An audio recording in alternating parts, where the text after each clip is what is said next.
إن الحمد لله نحمده ونستعينه ونستغفره ونعوذ بالله من شرور أنفسنا ومن سيئات أعمالنا. من يهده الله فلا مضل له ومن يضلل فلا هادي له، وأشهد أن لا إله إلا الله وحده لا شريك له، وأشهد أن محمدا عبده ورسوله صلى الله عليه وعلى آله وصحبه وسلم تسليما كثيرا. يا أيها الذين آمنوا اتقوا الله حق تقاته ولا تموتن إلا وأنتم مسلمون. يا أيها الناس اتقوا ربكم الذي خلقكم من نفس واحدة وخلق منها زوجها وبث منهما رجالا كثيرا ونساء، واتقوا الله الذي تساءلون به والأرحام إن الله كان عليكم رقيبا. يا أيها الذين آمنوا اتقوا الله وقولوا قولا سديدا يصلح لكم أعمالكم ويغفر لكم ذنوبكم، ومن يطع الله ورسوله فقد فاز فوزا عظيما. أما بعد، فإن أصدق الحديث كلام الله، وخير الهدي هدي محمد صلى الله عليه وسلم، وشر الأمور محدثاتها، وكل محدثة بدعة، وكل بدعة ضلالة، وكل ضلالة في النار. ثم أما بعد. إرشاد باري تعالى: أعوذ بالله من الشيطان الرجيم. بسم الله الرحمن الرحيم. الحمد لله الذي أنزل على عبده الكتاب ولم يجعل له عوجا. اور دوسری جگہ ارشاد فرمایا: ما محمد إلا رسول قد خلت من قبله الرسل أفإن مات أو قتل انقلبتم على أعقابكم. آج کے خطبے میں کلمہ شہادت کا دوسرا حصہ اشہد ان محمدا عبدہ ورسولہ کی تشریح بیان کرتے ہیں، اور میں اللہ تعالیٰ سے دعا کرتا ہوں کہ اللہ تعالیٰ مجھے توفیق دے کہ میں کلمہ شہادت کا مفہوم اچھے طریقے اور آسان طریقے سے بیان کر سکوں، اور آپ ساتھیوں کو اللہ تعالیٰ توفیق دے کہ آپ اچھے طریقے سے سمجھ سکیں۔ پچھلے خطبے میں کلمہ شہادت کا پہلا حصہ اشہد ان لا الہ الا اللہ پر بات کی تھی، اور تھوڑے سے وقت میں نے کوشش کی ہے کہ جو اہم باتیں ہیں وہ بیان کروں، اور اشہد ان محمد عبدہ ورسولہ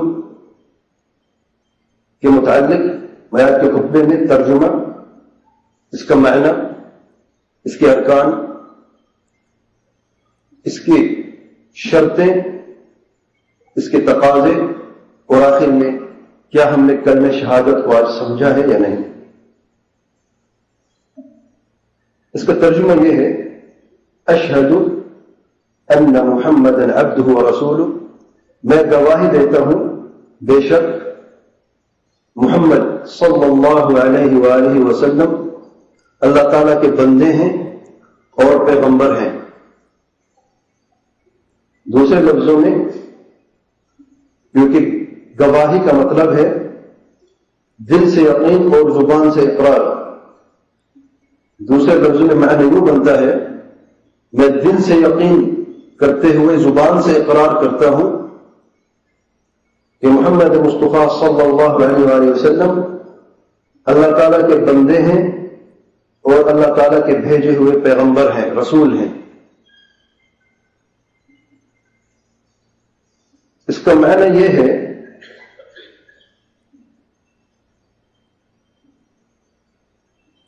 کہ محمد صلی اللہ علیہ وآلہ وسلم اللہ تعالیٰ کے بندے ہیں، ایسے بندے ہیں جنہوں نے ساری زندگی اللہ تعالیٰ کی بندگی کی ہے۔ وَاعْبُدْ رَبَّكَ حَتَّى يَأْتِيَكَ الْيَقِينُ، آخری وقت تک نماز کی تڑپ تھی، آخری وقت تک 3 مرتبہ بے ہوشی ہوئی اور جب ہوش آتا پوچھتے نماز پڑھ لیا لوگوں نے کہ نہیں. زندگی سر اللہ تعالیٰ کی عبادت کرتے رہے, بندگی کرتے رہے اور اللہ تعالیٰ کی بندگی کی طرف ہی بلاتے رہے.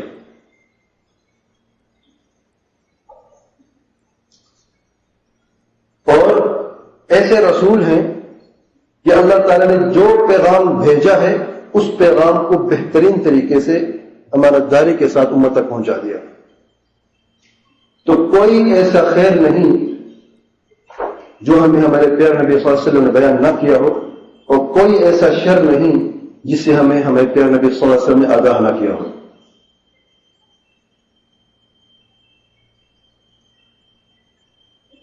اس کے 2 رکن ہیں.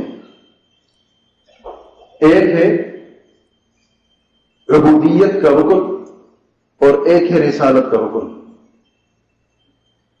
کہ نبی رحمت صلی اللہ علیہ وسلم اللہ تعالیٰ کے بندے ہیں. یہ پہلا رکن ہے.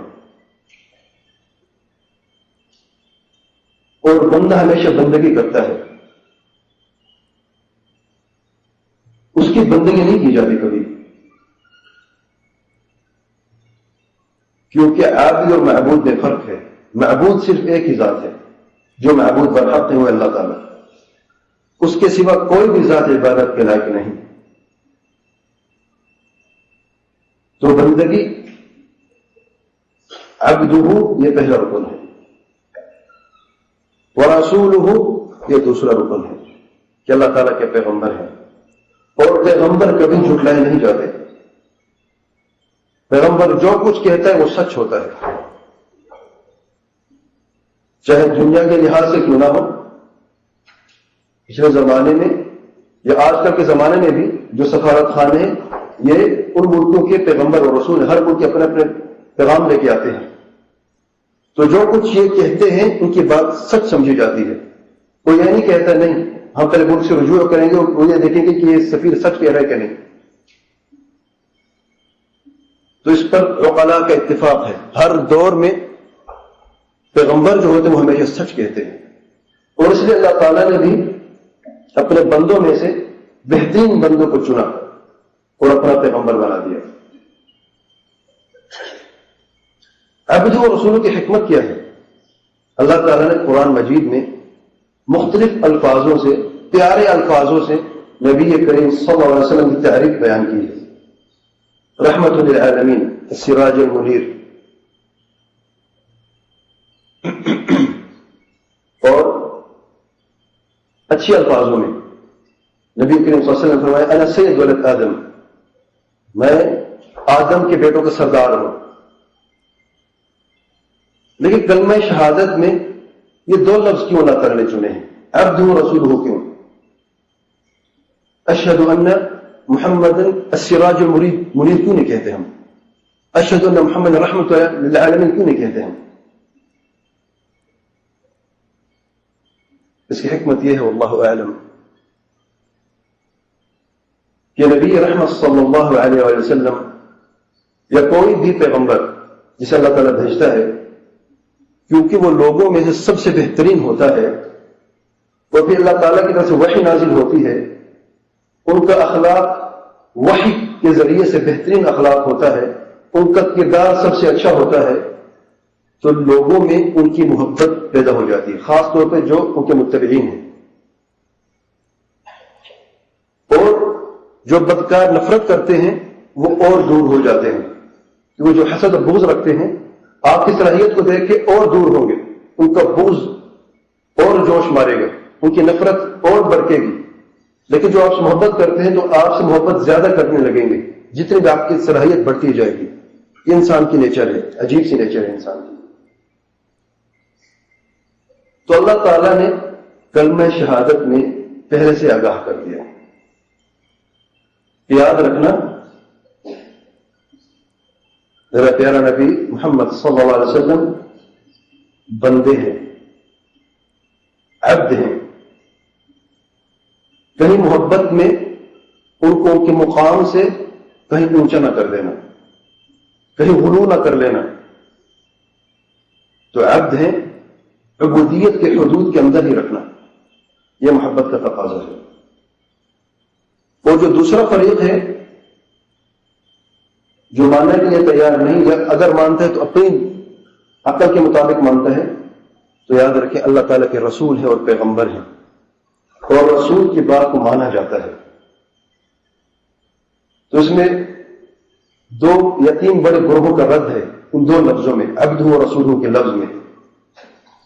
عبدہ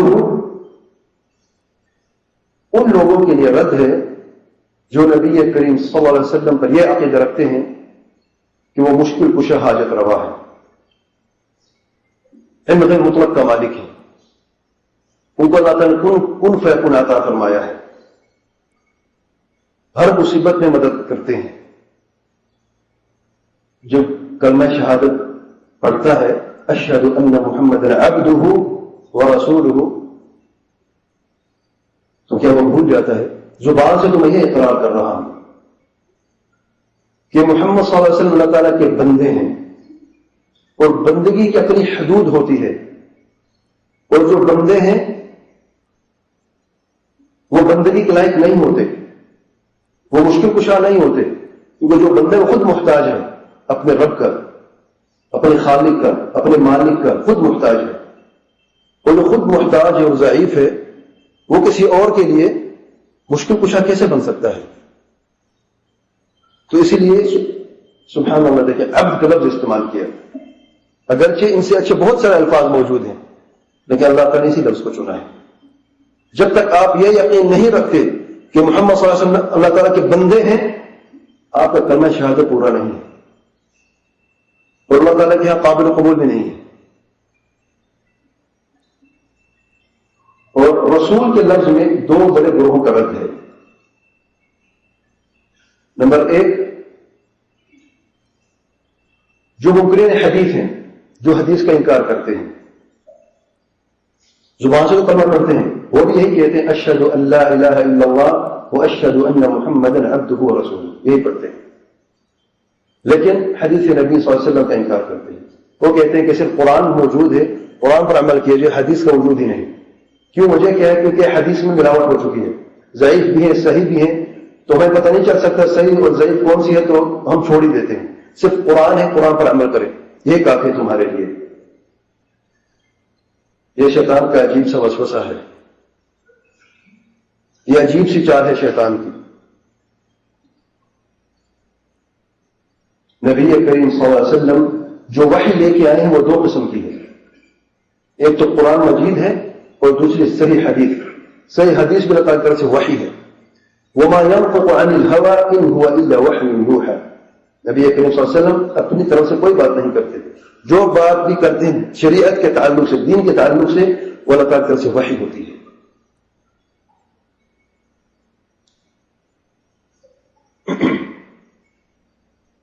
تو نبی کریم صلی اللہ علیہ وسلم اللہ تعالیٰ کے پیغمبر ہیں۔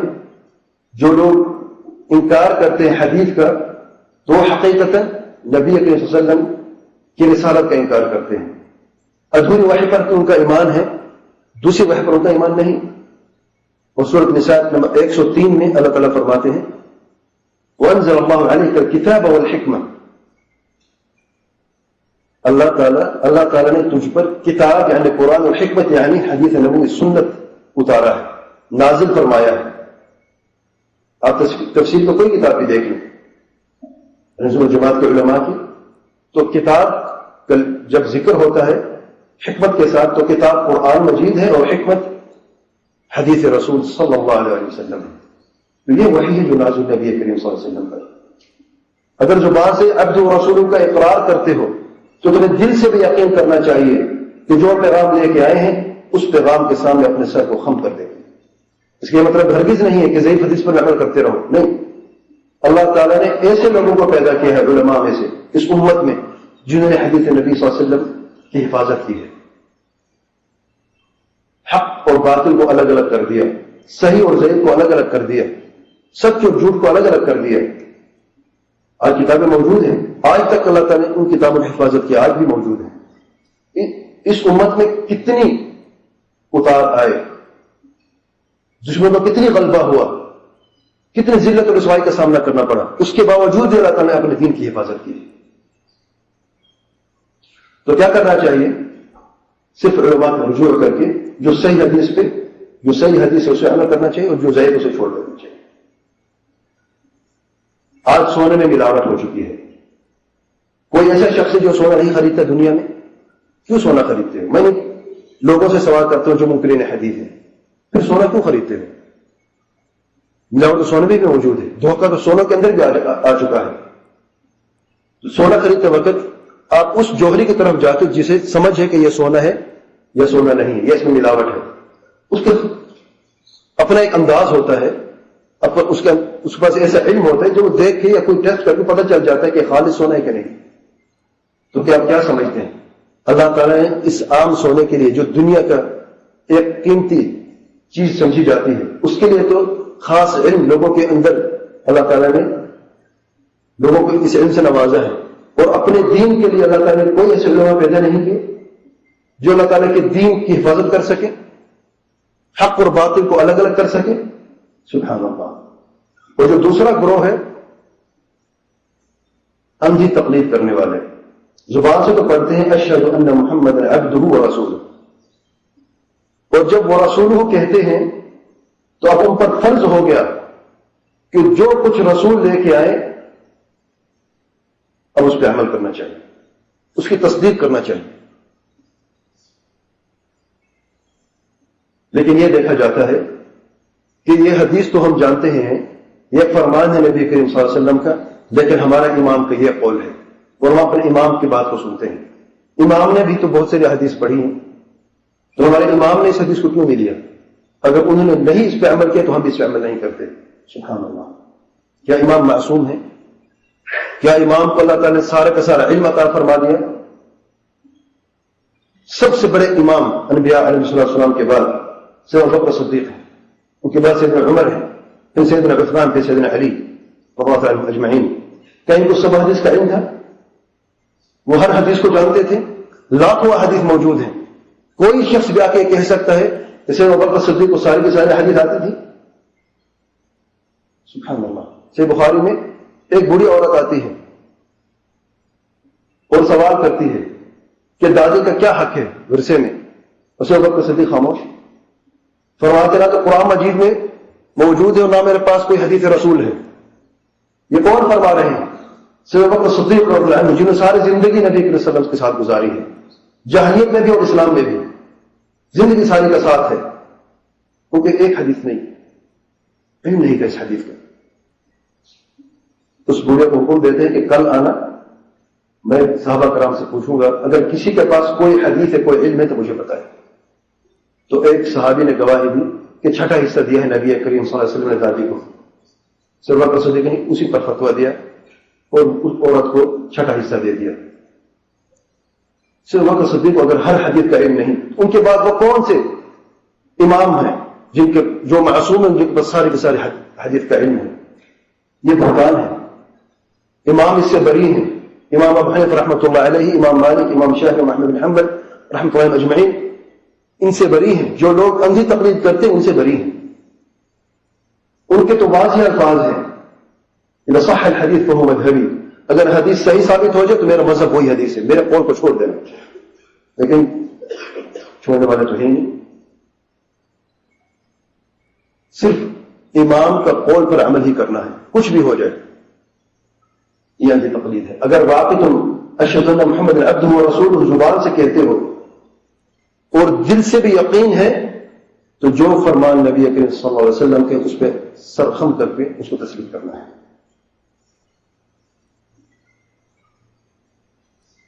ان دو ارکانوں پہ عمل کیسے کیا جا سکتا ہے؟ یہ عمل کرنے کا طریقہ کیا ہے؟ یاد رکھیں، سب سے پہلے زبان سے اقرار کرنا کہ محمد صلی اللہ علیہ وسلم اللہ تعالیٰ کے بندے ہیں اور پیغمبر ہیں۔ نمبر 2، دل سے یقین کرنا کہ محمد صلی اللہ علیہ وسلم اللہ تعالیٰ کے بندے ہیں اور پیغمبر ہیں۔ نمبر 3، عمل سے تصدیق کر کے دکھانا کہ محمد صلی اللہ علیہ وسلم اللہ تعالیٰ کے بندے ہیں اور پیغمبر ہیں۔ اشہد ان محمد عبدہ ورسولہ کی شرطیں وہی 8 ہیں جو اشہد ان لا الہ الا اللہ میں بیان کی ہیں۔ علم ہے، یقین ہے، اخلاص ہے، محبت ہے، سچائی ہے، قبول ہے، انقیاد ہے، کفر بالطاغوت ہے، یہ 8 شرطیں ہیں۔ ایک ساتھی کہنے لگے یہ تو بہت مشکل، ہم یاد کیسے کریں؟ آپ نے دلیل بھی بیان کی، تو یاد کرنا تو ہمارے لیے مشکل ہے۔ پہلی بات ایک چھوٹی چھوٹی کتابیں موجود ہیں مکتبات میں، آپ دیکھیں انشاءاللہ مل جائیں گے آپ کو، اس میں جو کچھ میں نے بیان کیا سب اس میں موجود ہے۔ کلمہ شہادت کا مفہوم کوئی 8 شرطیں دلیل کے ساتھ موجود ہے۔ ان نقلی دلائل یعنی قرآن اور سنت کے دلائل کے ساتھ ساتھ عقل بھی اس کی گواہی دیتی ہے کہ یہی 8 شرطیں ہیں، کیونکہ کلمہ توحید کا مطلب، کلمہ شہادت کا مطلب ہے کلمہ توحید کی گواہی دینا، کلمہ توحید کی گواہی دینا۔ گواہی کے لیے میں نے بیان کیا تھا بہت ضروری ہے یقین کا ہونا، زبان کے اقرار اور دل سے یقین۔ یقین اس وقت تک نہیں ہو سکتا جب تک کہ علم نہ ہو، تو علم کے بغیر یقین نہیں۔ تو یہ کلمہ شہادت میں اشہد میں یہ 2 چیزیں آ گئی، علم اور یقین۔ اور کلمہ توحید میں لا الہ الا اللہ، یہی اخلاص ہے۔ اخلاص کے بغیر توحید ہے ہی نہیں، یاد رکھ، اخلاص کے بغیر توحید نہیں۔ اور توحید کے لیے شرط ہے کہ محبت ہو، اخلاص کے لیے شرط ہے کہ محبت ہو۔ اگر کوئی شخص زبردستی کسی کا مخلص ہو جائے بغیر محبت کے تو اس کی اخلاص قابل قبول نہیں ہوتا۔ آپ دنیا کی معاملات میں دیکھ لیں تو اخلاص کے لیے محبت شرط ہے، اور محبت سچی ہونی چاہیے۔ محبت کے لیے سچائی شرط ہے، جو محبت کرنے والے بہت ہیں دنیا میں، تو محبت سچی ہونی چاہیے۔ اور سچائی کے لیے عمل ضروری ہے۔ کوئی شخص تصدیق تو کرتا ہے، کوئی بیٹا اپنے باپ کی بات کو سن تو لیتا ہے، تصدیق بھی کرتا ہے، کہتا ہے میں آپ کی بات مانتا ہوں، فلاں شخص کے ساتھ نہیں اٹھنا بیٹھنا، نہیں چلنا پھرنا، میں نہیں جاؤں گا، لیکن عملاً اس کے خلاف، تو کیا اسے تصدیق نہیں، یہ دعوی تصدیق کرنے کا۔ تو تصدیق کے لیے ضروری ہے کہ عمل کیا جائے، انقیاد، اور انقیاد کے لیے ضروری ہے کہ دل سے بھی اس کا اقرار ہو، زبان سے بھی اس کا اقرار ہو۔ یہ 8 شرطیں ہیں، اور یہ پوری نہیں ہو سکتی یہ 7 شرطیں جب تک کہ کفر بالطاغوت نہ ہو۔ کفر بالطاغوت کا مطلب یہ ہے کہ جن چیزوں کی عبادت کی گئی اللہ تعالیٰ کے ساتھ ان سب کا انکار۔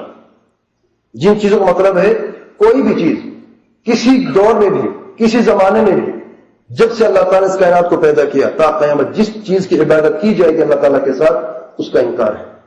اسے کہتے ہیں الکفر یعنی انکار کرنا بالطاغوت۔ الطاغوت وہ ہر وہ چیز ہے جسے اللہ تعالیٰ کے ساتھ شریک کر دیا جائے۔ تو دنیا میں بتوں کی عبادت ہوئی اس کا انکار ہے، جنوں کی عبادت ہوئی اس کا انکار ہے، درختوں کے پودوں کی عبادت ہوئی اس کا انکار ہے، گائے کی عبادت ہوئی اس کا انکار ہے، انبیاء کی عبادت ہوئی اس کا انکار ہے، فرشتوں کی عبادت ہوئی اس کا انکار ہے، اولیاء کی عبادت ہوئی اس کا انکار ہے۔ جب تک کہ یہ انکار نہ ہو، کفر بالطاغوت نہ ہو، تو پچھلی ساری کی ساری 7 شرطیں جو ہیں وہ کسی کام کی نہیں۔ تو یہ 8 شرطیں ہیں۔ پچھلے خطبے میں قرآن اور حدیث سے بیان کی، اور آج کے خطبے میں عقلی دلیل کے ساتھ یہ ثابت کیا کہ ان 8 شرطوں کے بغیر کلمہ شہادت پر عمل کرنا ممکن نہیں ہے۔ اشہد ان محمد عبد رسول کے تقاضے، 5 تقاضے۔ تقاضے کا مطلب ہے کہ ہم عمل کیسے کریں۔ اب مان تو لیا، زبان سے اقرار، دل سے یقین بھی ہے، اب اس کا مطلب کیا ہے؟ ہم اپنی زندگی کے اندر اس کلمے کو کیسے داخل کریں اور اس پر ہماری زندگی میں کیا اثر ہونا چاہیے۔ نمبر 1، ہر اس خبر کی تصدیق کرنا جو نبی کریم صلی اللہ علیہ وسلم لے کے آئے ہیں۔ خبر کی تصدیق کی جاتی ہے۔ شریعت میں دیکھیں، یا تو خبر ہے یا امر ہے یا نہیں ہے، خبر کی تصدیق کی جاتی ہے۔ نبی کریم صلی اللہ علیہ وسلم نے خبر دی ہے کہ اللہ تعالیٰ کے فرشتے موجود ہیں، ہمیں نظر نہیں آتے، ہم نے کہا آمنا وصدقنا۔ نبی کریم صلی اللہ علیہ وسلم نے جنت و دوزخ کی خبر دی ہے، ہم نے آنکھوں سے نہیں دیکھا، ہم نے کہا آمنا وصدقنا۔ نبی کریم صلی اللہ علیہ وسلم نے اسراء معراج کی خبر ہمیں دی ہے، سبحان الذی اسریٰ بعبدہ لیلا من المسجد الحرام، ہم نے کہا آمنا وصدقنا۔ اور جو یہ تصدیق بڑھتی جائے گی آپ کا درجہ تو بلند ہوتا جائے گا، اور جو ہی شک و شبہات بڑھتے جائیں گے اتنی سے انسان کا درجہ زمین کی طرف گرتا جائے گا۔ اب دیکھیں سے ابوبکر صدیق کو صدیق کا لقب دیا کیوں گیا؟ اسراء معراج کے واقعے کے بعد نبی کریم صلی اللہ علیہ وسلم نے صبح اٹھ کے خبر دی لوگوں کو کہ میں نے 7 آسمانوں کی سیر کی ہے اور بیت مقدس کی طرف بھی گیا ہوں۔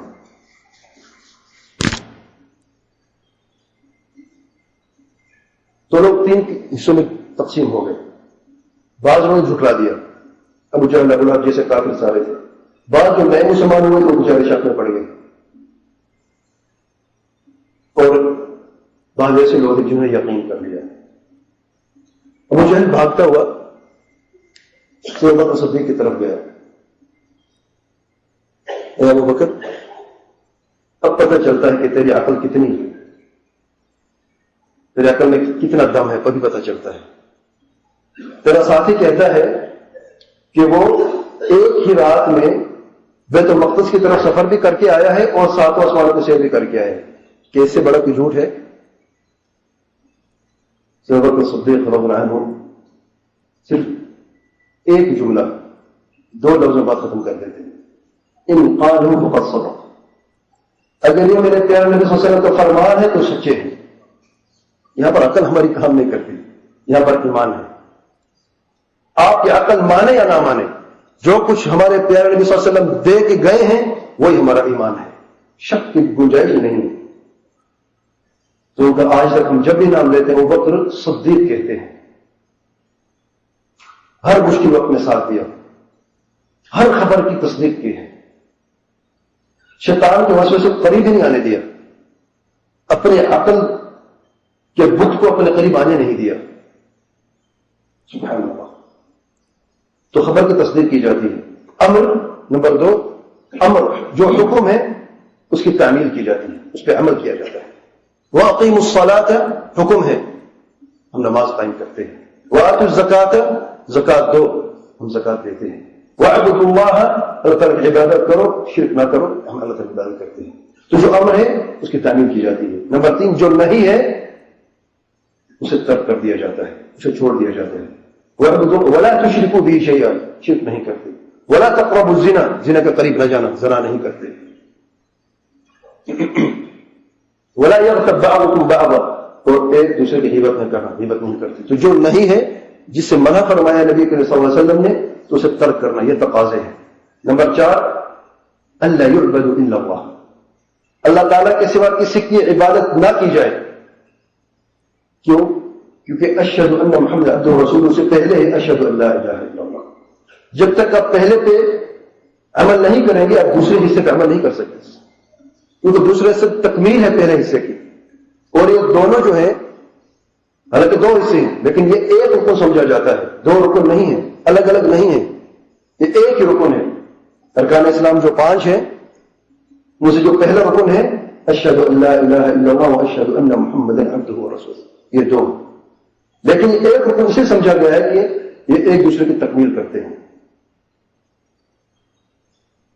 اور نمبر 5 اللہ یعبد اللہ الا بما شرع اور عبادت صرف اللہ تعالیٰ کی تو کرنی تو انہیں جان لیا اور صرف اسی طریقے سے کرنی جو طریقہ پیارے نبی صلی اللہ علیہ وسلم لے کے آئے. اپنے طریقے نہیں ایجاد کرنی، اپنی منمانی نہیں کرنی. ان بدعات و خرافات کو ترک کر دینا ہے. جو عبادت نبی کریم صلی اللہ علیہ وسلم لے کے وہی عبادت ہے، اس کے علاوہ کوئی بھی عبادت نہیں ہے.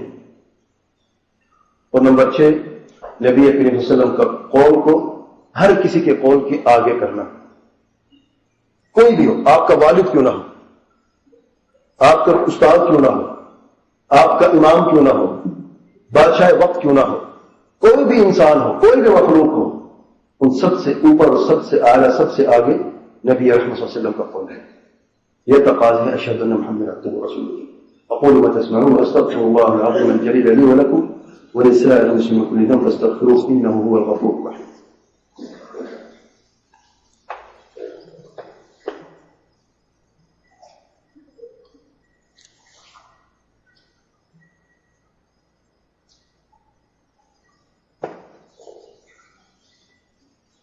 بسم الله والحمد لله والصلاة والسلام على رسول الله صلى الله عليه وعلى آله وصحبه ومن والاه أما بعد. یہ کلمہ شہادت کا مفہوم ہے. جس نے اس کو سمجھا ہے، اس پہ عمل کیا ہے تو اس کو دنیا اور آخرت کی کامیابی مل چکی ہے. اور جس نے صرف زبان سے پڑھا ہے، اس کو سمجھا نہیں ہے، اس پہ عمل نہیں کیا تو اس کے لیے خرابی ہے. آئیے دیکھتے ہیں کیا ہم نے آج کلمہ شہادت مفہوم کو سمجھا ہے. اس سے پہلے کہ میں یہ بیان کروں کہ ہم نے انسانوں نے مسلمانوں نے کلمہ پڑھنے والے مسلمانوں نے کیا ہم نے اس کلمے کو سمجھا یا نہیں. بہت کم لوگ ہیں جنہوں نے سمجھا ہے. واقعہ اس کی گواہی ہے. لیکن ایک چھوٹی سی مخلوق، ضعیف ترین اور حقیر ترین مخلوق، اس دنیا میں سب سے زیادہ ضعیف اور حقیر مخلوق ایک چیونٹی. تو آئیے دیکھتے ہیں کہ چیونٹی نے کلمہ شہادت کو سمجھا یا نہیں سمجھا. سلیمان علیہ السلام کا قصہ چیونٹی کے ساتھ، اور اس میں اتنی عبرتیں ہیں، لیکن ان لوگوں کے لیے جو دل رکھتے ہیں، قلب سلیم اور عقل سلیم رکھتے ہیں. انما یذکر اولو الالباب. سلیمان علیہ السلام کے زمانے میں شدید قحط آیا، پانی کی کمی ہو گئی. سلیمان علیہ السلام نے اعلان کیا کہ بارش طلب کرنے کی دعا، صلاۃ الاستسقاء کے لیے تیار ہو جاؤ. اور صلاۃ الاستسقاء عام طور پہ شہر سے باہر جو ہے کسی میدان میں پڑھی جاتی ہے. تو سلیمان علیہ السلام اللہ تعالیٰ کے پیارے نبی، ان کے پیچھے ان کا لشکر جا رہے ہیں. راستے میں سلیمان علیہ السلام ایک عجیب منظر دیکھتے ہیں. ایک چیونٹی ہے، اپنے کمر کے بل لیٹی ہوئی ہے، اپنی چھوٹی چھوٹی ٹانگیں آسمان کی طرف اٹھائی ہوئی ہے. اللہ تعالیٰ سے دعا کر رہی ہے کہ اللہ تعالیٰ ہم بھی تیری مخلوق میں سے ایک چھوٹی سی مخلوق ہیں، پیاسے ہیں، بھوکے ہیں، ہمیں اپنے رحم و کرم سے، اپنے فضل و کرم سے اپنی رحمت نازل فرما اور بارش عطا فرما. سلیمان علیہ السلام نے اس چیونٹی کو دیکھ کے بہت خوش ہوئے اور تعجب بھی ہوا، اور رک گئے اور اپنی پورے لشکر کو، قوم کو کہا ارجعوا فقد سقيتم بغيركم، واپس چلے جاؤ. کسی اور نے اللہ تعالیٰ سے دعا مانگ لی ہے، بارش آ کر رہے گی انشاءاللہ. واپس جاتے ہیں، ابھی گھر نہیں پہنچتے بارش ہو جاتی ہے. اب اس چیونٹی کے اس تھوڑا سا قصہ ہے. چیونٹی نے کیا کیا؟ اشہد ان لا الہ الا اللہ واشہد ان محمد عبدہ ورسولہ. نمبر ایک، چیونٹی یہ جانتی ہے کہ اللہ تعالیٰ کے سوا کوئی مشکل کچھ حاجت روا نہیں. چیونٹی یہ جانتی ہے کہ دعا اور پکار عبادت ہے، اس کا حق صرف اللہ تعالیٰ کے لیے ہے. چیونٹی یہ جانتی ہے کہ سلیمان علیہ السلام کو اللہ تعالیٰ یہ تو طاقت دی، ہم سے کلام کر سکتا ہے، لیکن یہ طاقت نہیں تھی کو بارش برسا سکتا ہے. چیونٹی یہ جانتی ہے کہ سلیمان علیہ السلام علم مطلق نہیں جانتے، کیونکہ قرآن مجید میں ہے ایک چیونٹی جلدی سے اپنے گھور میں داخل ہو جاؤ، کہیں یہ نہ ہو کہ سلیمان علیہ السلام اور اس کا لشکر جو تمہیں رون نہ ڈالے پاؤں کے نیچے. وہم لا یشعرون، ان کا علم بھی نہ ہو. تو ان غیر مطلق نہیں جانتے اللہ کے پیارے نبی. چیونٹی یہ جانتی ہے کہ اللہ تعالیٰ آسمانوں پہ عرش پہ ہے. یہ چیونٹی کا عقیدہ بیان کر رہا ہوں میں. سبحان اللہ، کہ آج ہم اس عقیدہ کو سمجھا ہے. کیا یہ چھوٹی سی حقیر و ضعیف مخلوق بہت سارے کم پرانے انسانوں سے زیادہ بہتر ہے؟ قیامت کے دن کہیں یہ نہ ہو کہ یہ چیونٹی ہمارے سامنے آئے، آپ کے خلاف یہ چیونٹی کھڑی ہو جائے کہ اللہ تعالیٰ میں نے تو زندگی ساری تجھے ہی پکارا ہے، لیکن یہ تیرا بندہ کبھی کسی کو پکارتا ہے، کبھی کسی کو پکارتا ہے، کبھی کسی کو سجدہ کرتا ہے، کبھی کسی کو سجدہ کرتا ہے. کیا جواب دیں گے اللہ تعالیٰ؟ اگر ہماری باتیں آپ نہیں سمجھ سکتے یا اگر ہم سے نفرت ہے تو اس چیونٹی سے سیکھ لو. جب یہ بھی اللہ تعالیٰ کی مخلوق ہے. اگر ہمارا راستہ غلط ہے، کیونکہ لوگ یہی کہتے ہیں یہ وہابیوں کو کیا پتا، ایک نیا فتنہ ہے، ایک نیا فرقہ وجود میں آیا ہے، ان کو کسی کو پتہ نہیں ہے، صرف فتنے جانتے ہیں. تو چلو اس چیونٹی سے سیکھ لو، لیکن اس دنیا سے کہیں اس حالت میں نہ جانا